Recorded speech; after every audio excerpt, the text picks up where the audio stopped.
Hello and welcome everyone to All Things Ayahuasca. My name is Anna Papadakis. I'm a body-centered therapist in Melbourne.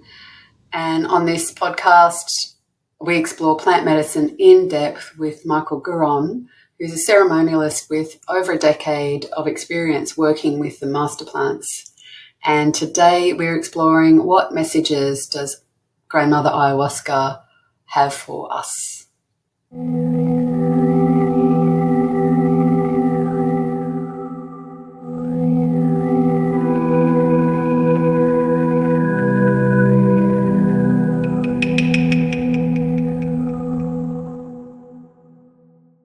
Hello, Michael. Hey, familia, how are you? So I want to kind of start with how do we hear the messages that ayahuasca gives us, maybe in ceremony and outside of ceremony?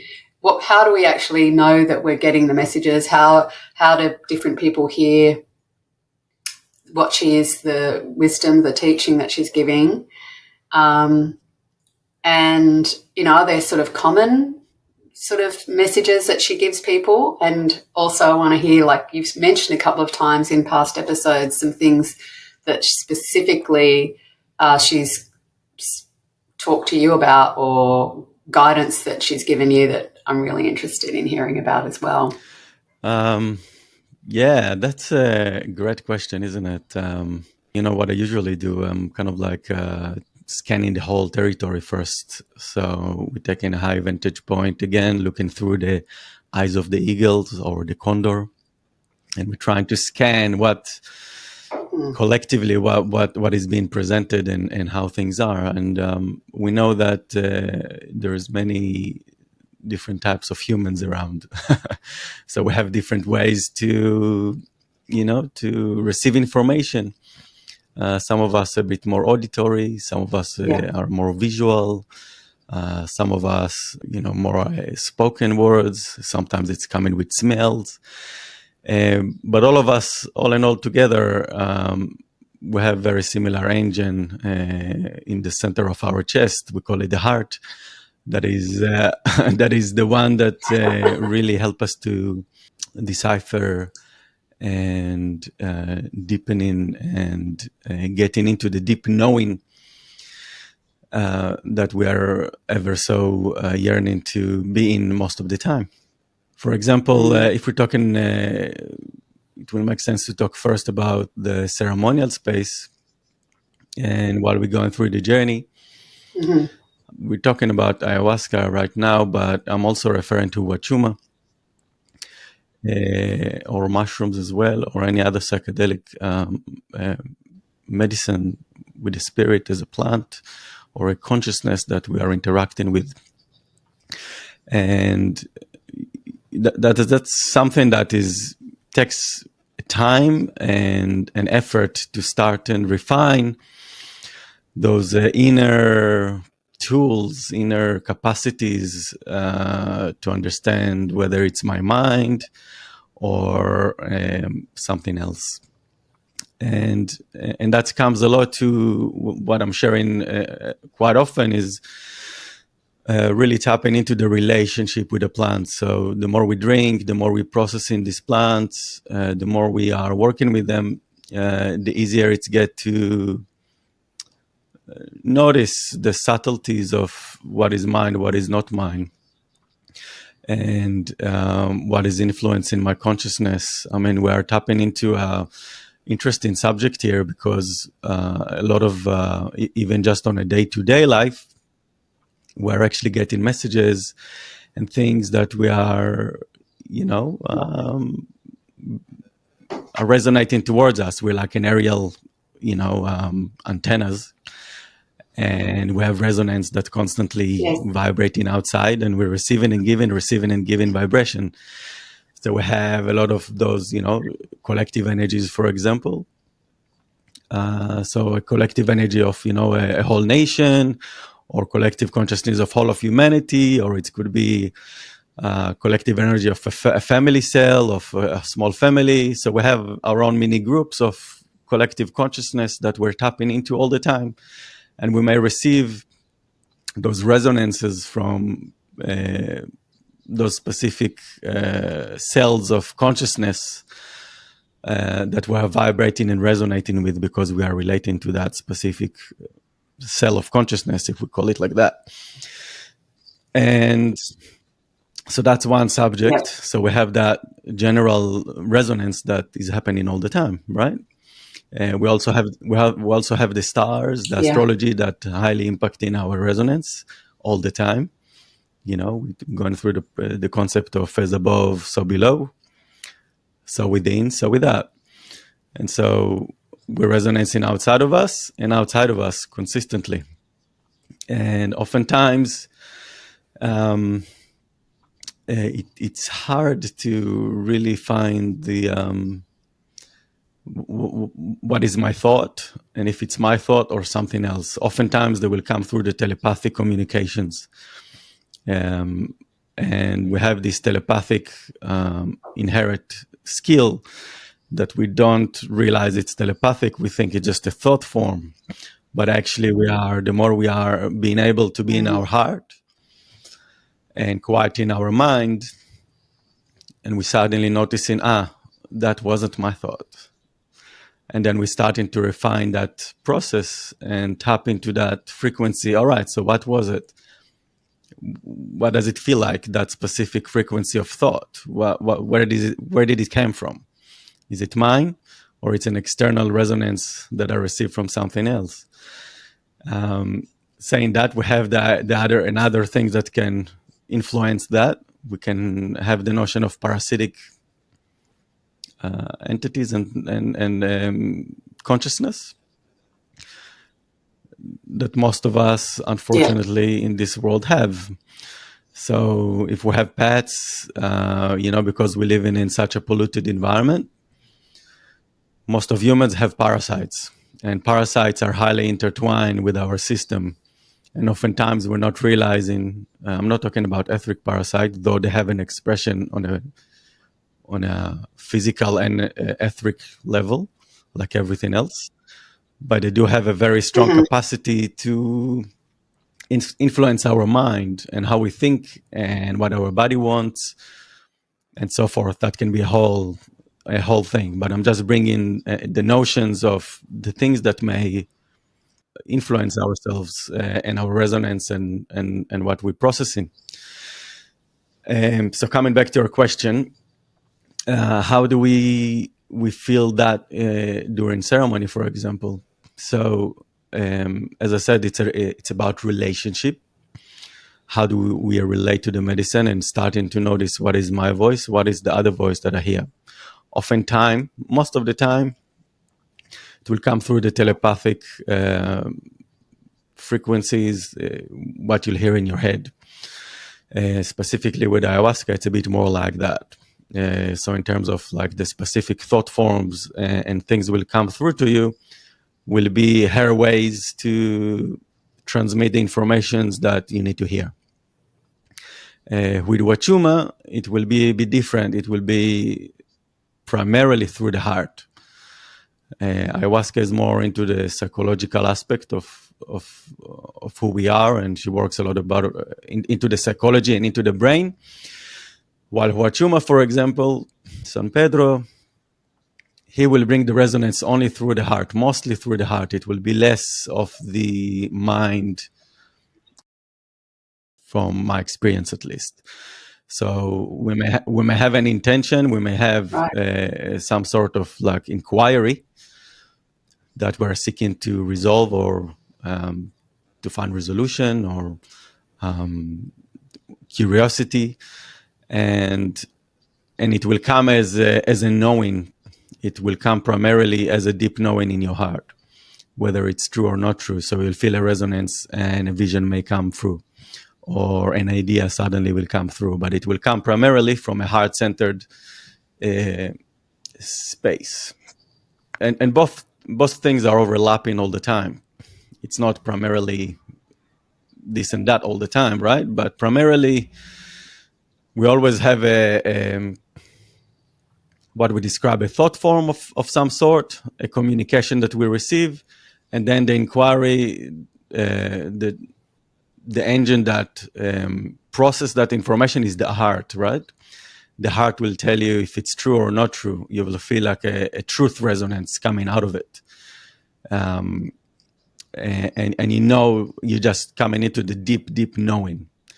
So there's no questions whether it's true or not true, or it's the notion of truth that primarily being served to you, and you just know straight away, and it's coming into your heart. It's coming maybe through the mind or through other perception tools that we may have. It can be a hearing. We can hear talking in our ears. For example, I'm very auditory. My skill is I'm very auditory. I can hear a lot of things. My auditory perception is very advanced. My visual, not as much. So I'm not like the most visual person.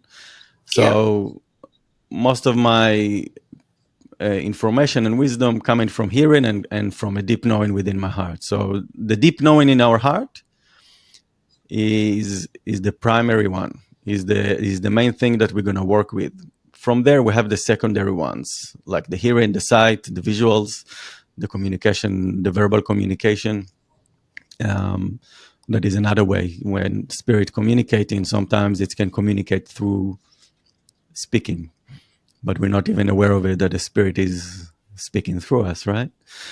So it's really about those refinements of noticing what is communicating, what is my channel, the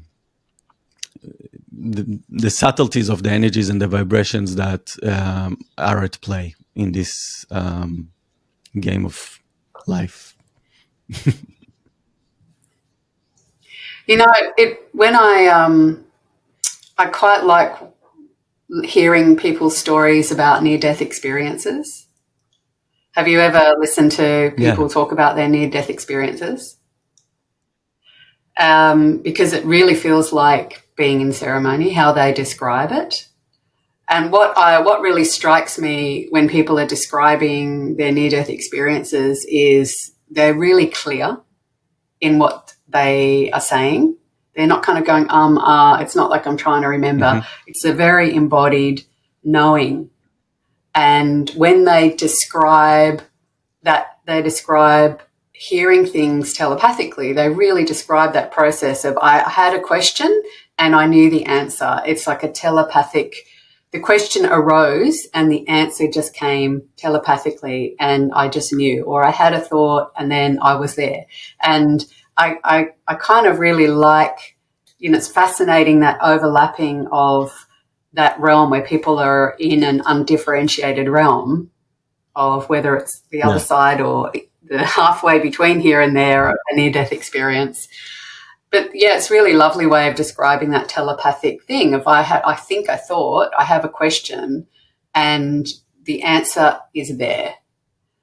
And I think, developing our ear, that part of, body-centered therapy and the work that I do is listening to the body, of how there's messages that are there in us in different ways to our thinking, trying to get answers, neocortex, our mind, as opposed to when we're just attuning and listening and clarity, knowing arises. And so, I think depending how attuned people are or how developed their ear is, and I think the ear and the heart of that receptive, it's not I'm looking for the answer. It's I'm listening. That's it, I'm available to receive something. That's right. We're receiving the information and then we are processing what I'm about to do with that information. First of all, I'm processing the information. It's same with visuals, really, because you're looking and you're processing the information as it's come back to you. Same with smell. So first of all, we're understanding what's come through. What's the smell? A smell of smoke. Oh, there's fire somewhere. So the first thing I'm going to do is going to look, where's the fire? And the second thing, maybe I will hear something and then I'm going to look, all right, there's something happening there. And then the action step on the physical level will be to walk away or run away or towards it, or whatever that may be. Yeah, but I think also when we're thinking about messages, and I think that like we're so psychological Western wise that we're thinking about that linear language kind of thing, whereas this medicine is sensory and it's embodied and it's so multidimensional. And I just want to bring the body into that of like the knowing.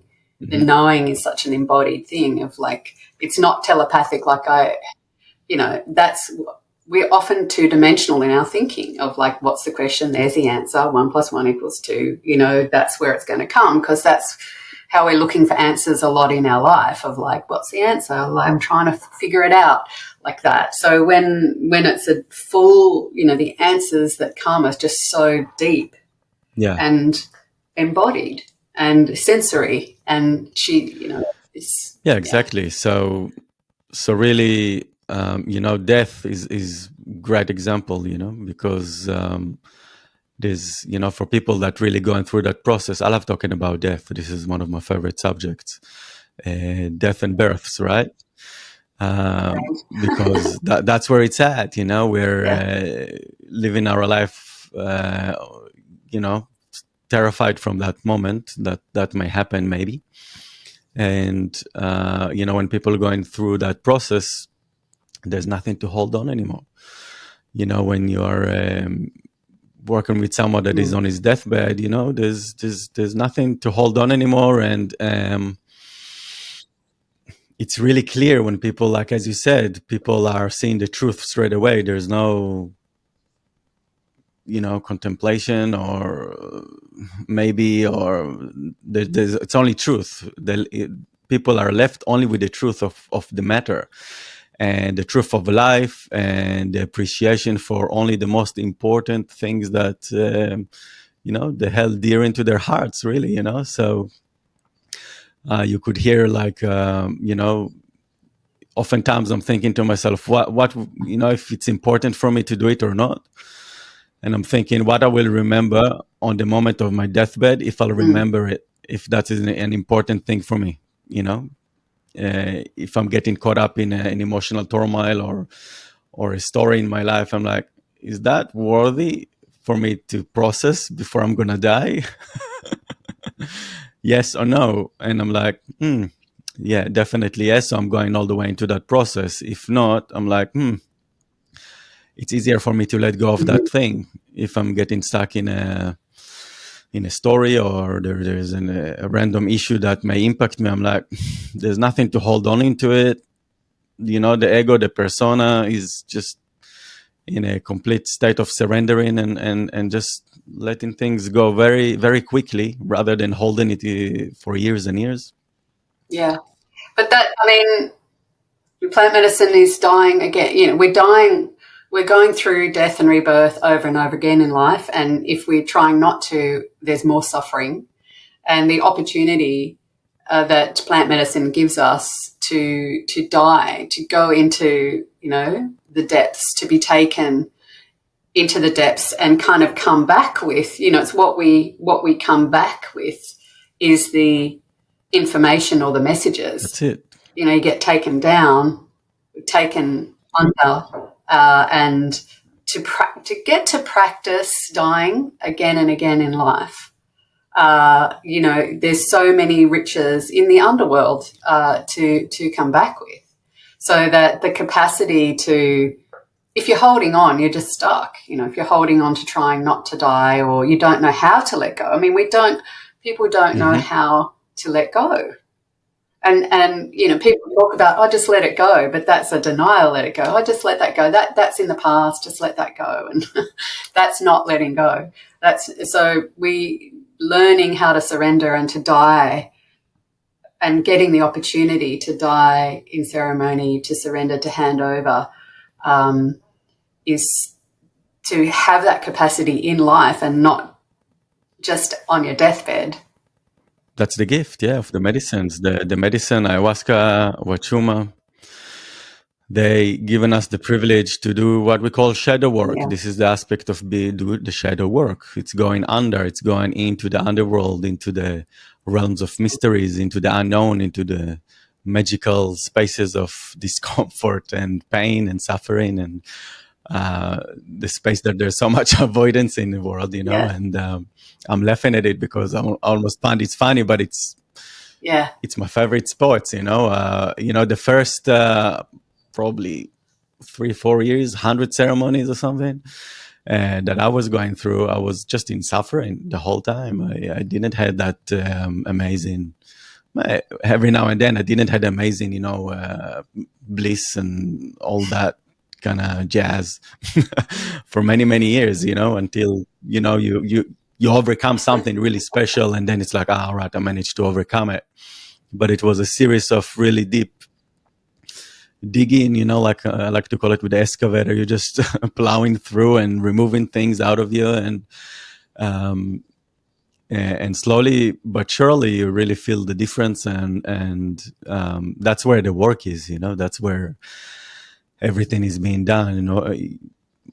Oftentimes people avoid those places, even in the circles of the medicines, and people prefer to do to stay in the love and light and avoiding going down into some people talking about Yeah. they prefer to do the work through the heart. That's what I heard in, in couple ceremony, other facilitators, but it doesn't exist. Yeah. Yeah. You can't just pretend it's not there and say, no, I'm doing it through my heart. It's like, no, it's in your gut down below where it's uncomfortable for you to Mm. look at. And it's painful. It's annoying. It's not great, Yeah. but it's amazing and magical.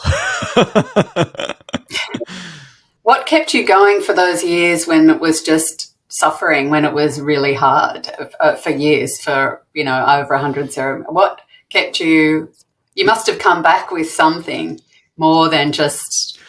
Look, it was a series of hard work, just generally also growing with the medicine and getting that ego persona in check consistently, and making sure that, every time you get a little jewel, so here you go, get a little jewel here, get another jewel, that's great, another tick, just another tick there. Yeah. But so you're getting like a little bit of, tools or different types of privileges, that you're on the right path. But there is as we talking about here at the moment, there is a general trajectory and communication that you keep emphasizing, and you said, all right, that's good, Michael, well done, you've done very well, you let go of all of that, but we have more to go next time.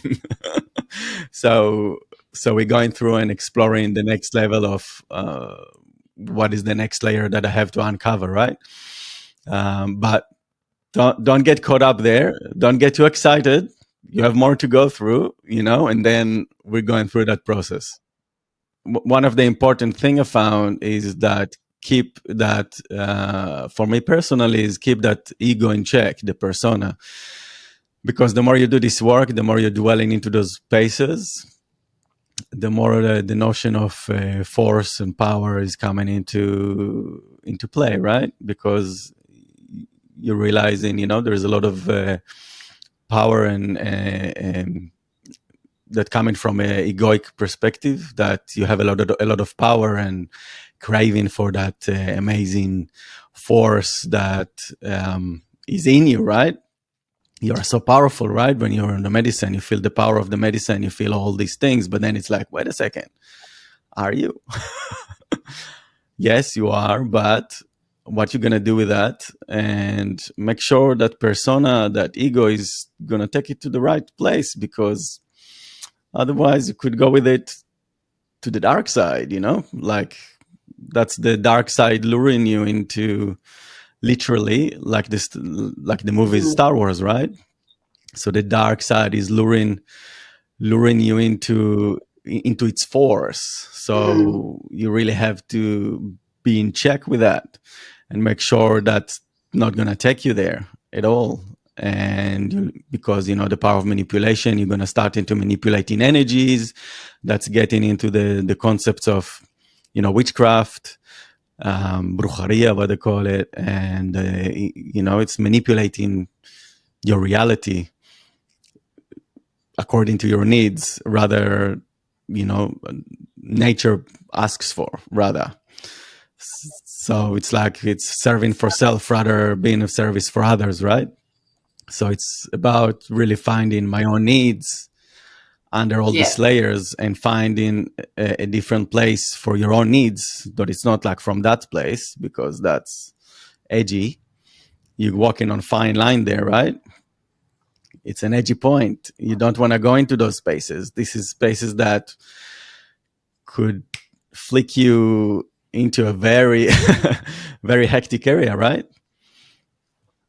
I don't recognize that space that Mm. you're talking about. That's not something that I feel that I can like relate to as far as you know, feeling that power, or obviously you're so far along, and you're working with the medicine in different ways, and I'm still shedding. So I haven't felt that, what you're Yeah. describing, but I hear what you're saying. But I also hear, what I'm hearing is one of the big messages of humility. One of grandmother's big teachings is she's teaching humility, and it's reminding me of a ceremony where I felt like I was really schooled in what it means to be humble, or humility. And the ceremony before this was a very big purging of a lot of trauma, and I entered this ceremony with a very heartfelt intention of like, can you show me what it feels like to receive love? And I remember my heart was like completely, felt so risky uttering that, because it was so close to my heart. Like, how do it feel like to be safe to receive love? And yeah, it was like, sometimes your intention is so true. Like, yeah. Well, I am shaking just to say it out loud, and that's part of the power, right? To say it. Um, so, and what she did was she showed me how arrogant I am. She showed me all the ways I'm trying to control life, and she told me to stop speeding, stop lying, even small lies, stop trying to force your will onto life, like going over the speed limit. It's like, that's arrogance. That's you wanting to have control over the limitations of the world. Stop swearing, stop. She was just like going on and on about stop trying to have all the answers. That's a big thing in me. I'm trying so hard to figure it out and have the answers. And, she really showed me how I'm just trying all the time to know before I know. And as it went on, I was kind of laughing, like, oh my God, like, this wasn't what I was expecting. But as in the ceremony, let go of all those things, all those trying to have control, I just was becoming more and more and more receptive. The humility of letting go of that inflation of trying to have control. And I felt so humbled, but in that humble space, like the love that was pouring I was on the green, was the ground, and the love that I felt pouring on me was like, I was just weeping. And there was some pretty strong messages that day that, Yeah. I never forget. So the humility, learning about humility, it's It, such a power, it's an inverted kind of power, isn't it? The power of humility, like I think a very strong, like, you hear that message that she's teaching that often.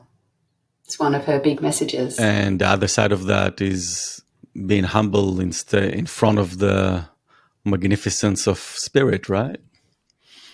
Is being humbled in front of that magnificent force and that is blowing through, where we can't see that force, but it's completely there and it's so strong. And that's like that's the continuation of what you're saying. So I often hear really like phrases or words that, really stick with me. One ceremony I was told, like, we're restoring your rightful place as ordained in the universe, as ordained by God, like really kind of like almost biblical language. Sometimes like the language just feels like really sanctified or sacred, or like get really phrases that just ring like a bell, and they're like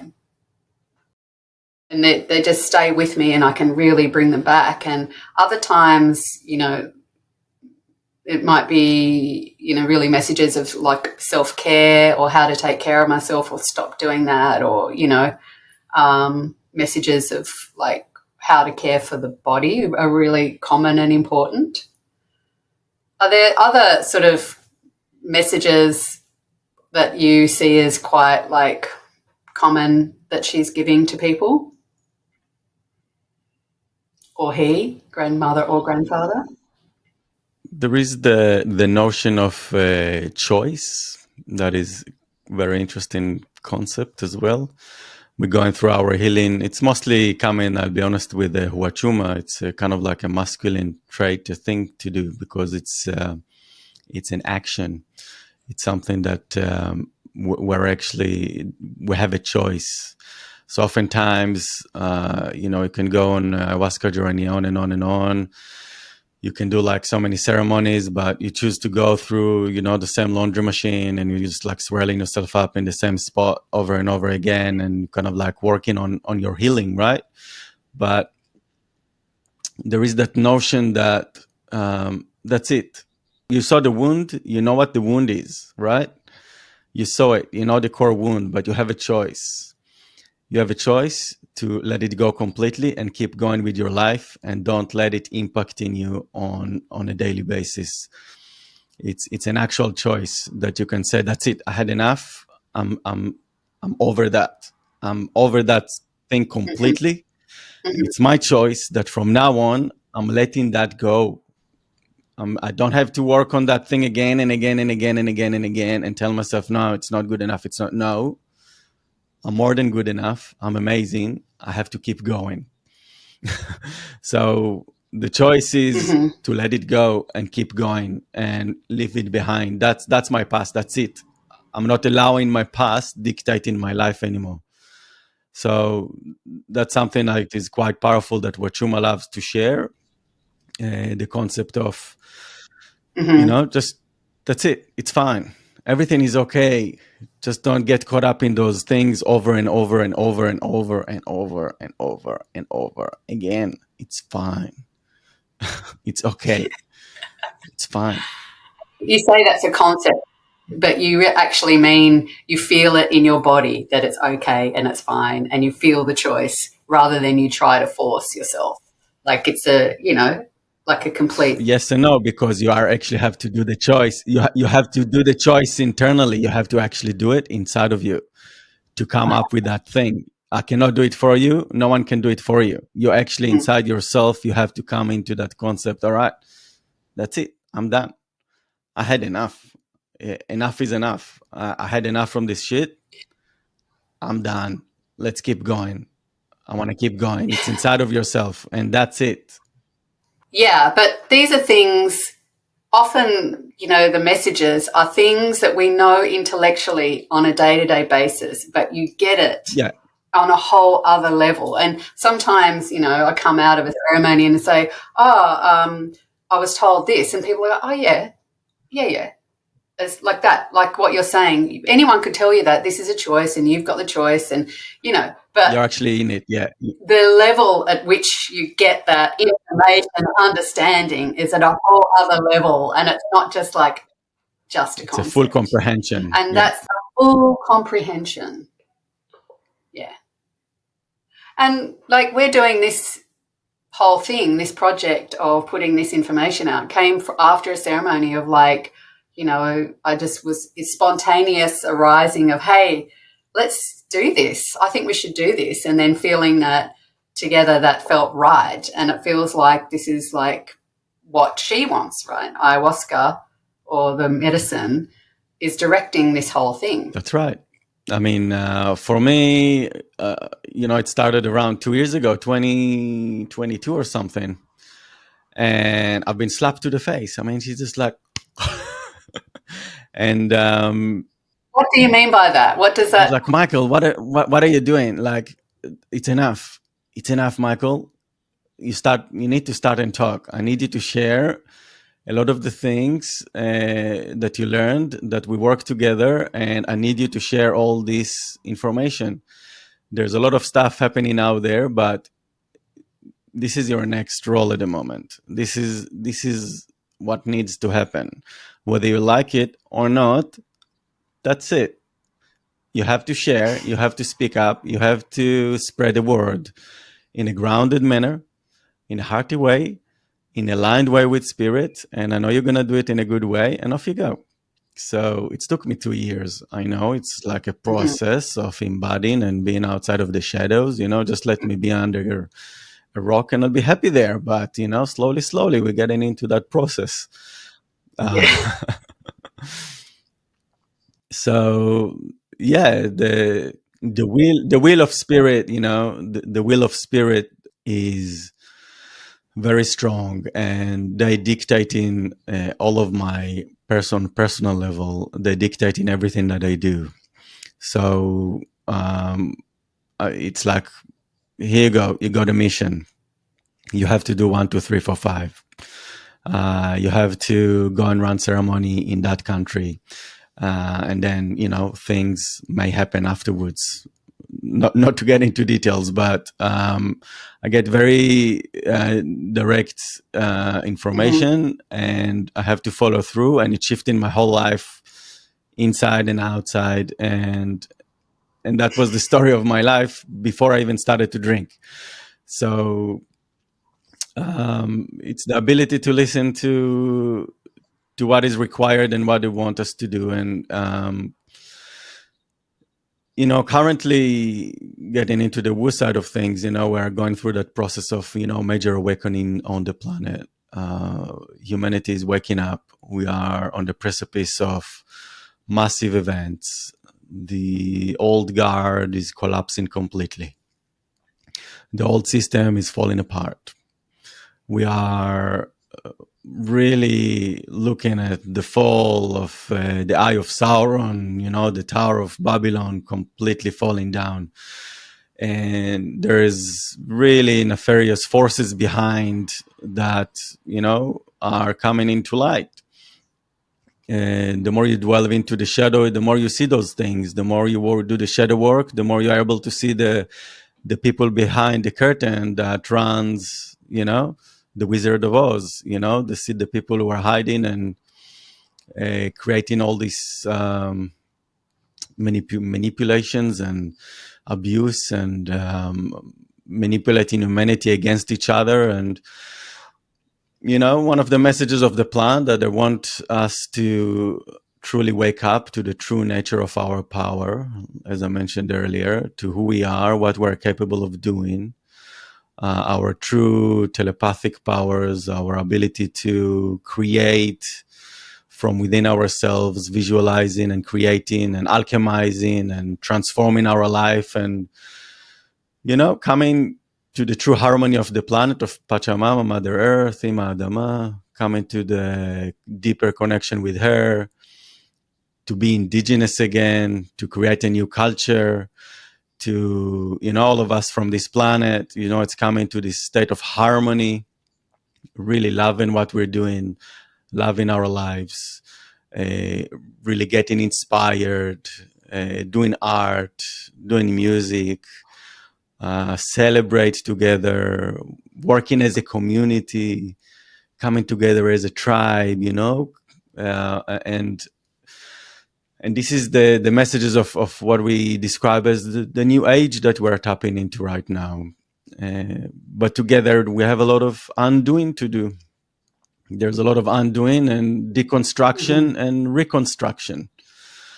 We have to go and destroy everything that out there that is corrupt and of the essence of service to self, and of abusive nature, and bad energy and heavy energy. There's a lot of stuff out there. It's that we don't have to get into it now, but the message is to come together as a tribe and connect together, opening up our hearts fundamentally to our true nature. And the plants want us to be happy. They want us to be in our hearts. They want us to be aligned with them and aligned with the earth. This is the essence of most of the plants. that's why it's so powerful to do our own healing, because we are making that manifest in the world. Like whatever, where we have power over our own lives. So when we're shedding our own darkness, when we are purging our own, whatever is in the way of us and our connection, that's bringing that into the world, right? The moment we realizing how powerful we are as humans and our true capacities,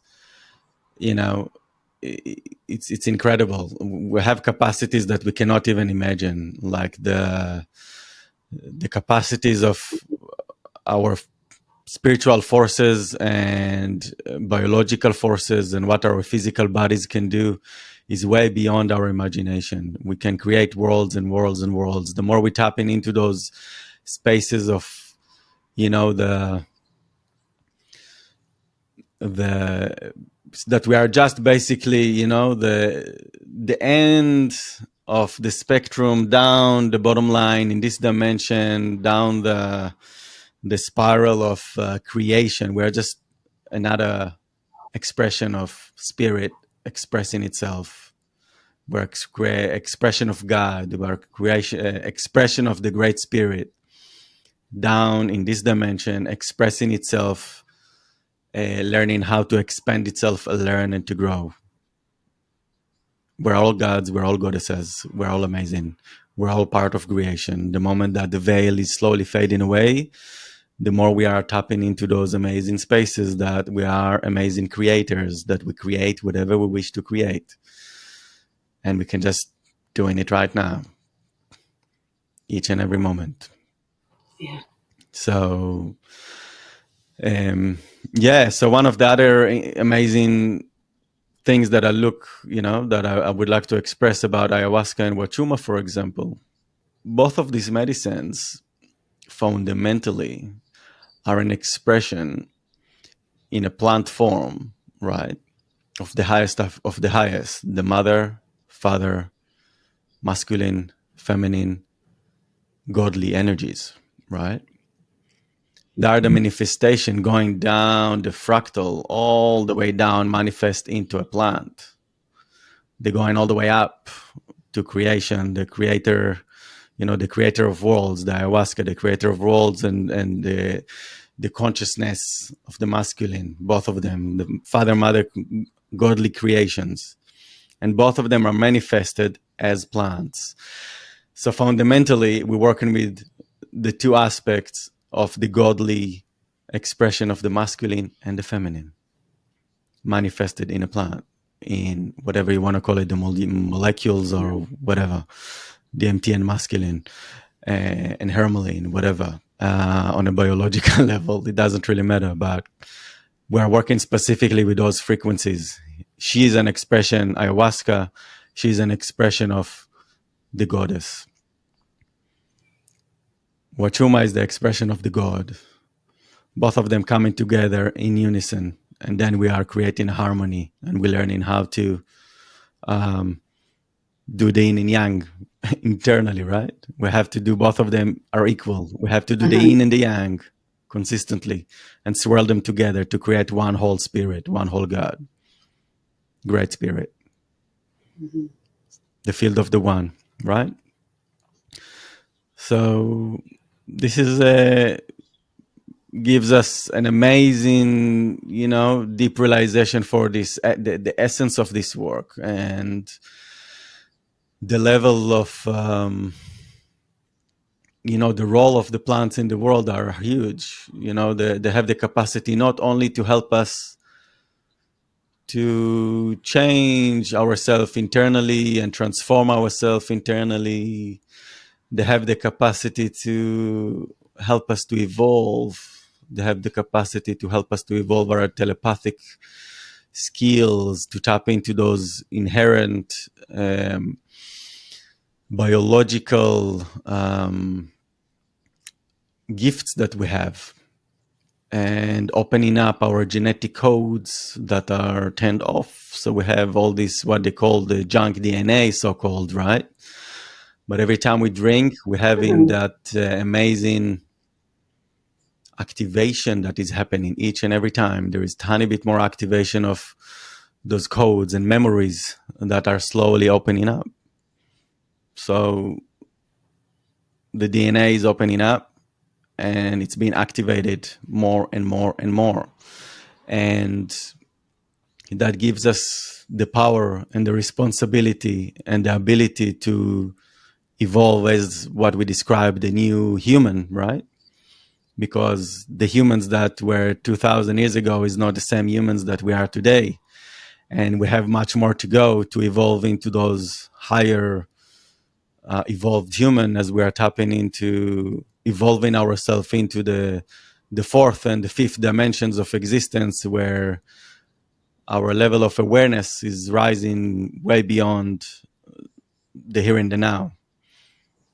And we're able to express ourselves and communicate with different energies and different entities and different spirits. And obviously, I don't know if it's obvious, but we're getting into the space where we're gonna communicate with our brothers and sisters from the stars, right? So it's important to bring that notion that we're not alone in the universe, and we are getting ready for that contact. There is already contact that's being made with us, maybe consciously or unconsciously, but to be a galactic citizens. So we're tapping into those layers of being galactic citizens. What does it mean? We're not just here alone in the universe, obviously, right? And there is amazing family around us waiting for us to do the work, so we will be able to communicate with them accordingly, and we're not gonna worship them as gods, right? So because we can talk eye to eye and we can communicate with them on those levels. So this is a bit of an out there kind of a talk, but it's essential for us to talk about it because that's where it's at. And this is the message. These are the messages that you're receiving to pass on, right? It's come out right now, so here we are. Yeah. And I think that, like, for me, if we bring it down to a little bit more of a mundane level of, it's a radical leap to feel the animacy of a plant. But that's the start, that's part of that. Like, if we can feel the animacy of all things, then that feels like a natural progression to feel the animacy, the aliveness and the intelligence of a planet, of a star, of other beings that we can't comprehend now.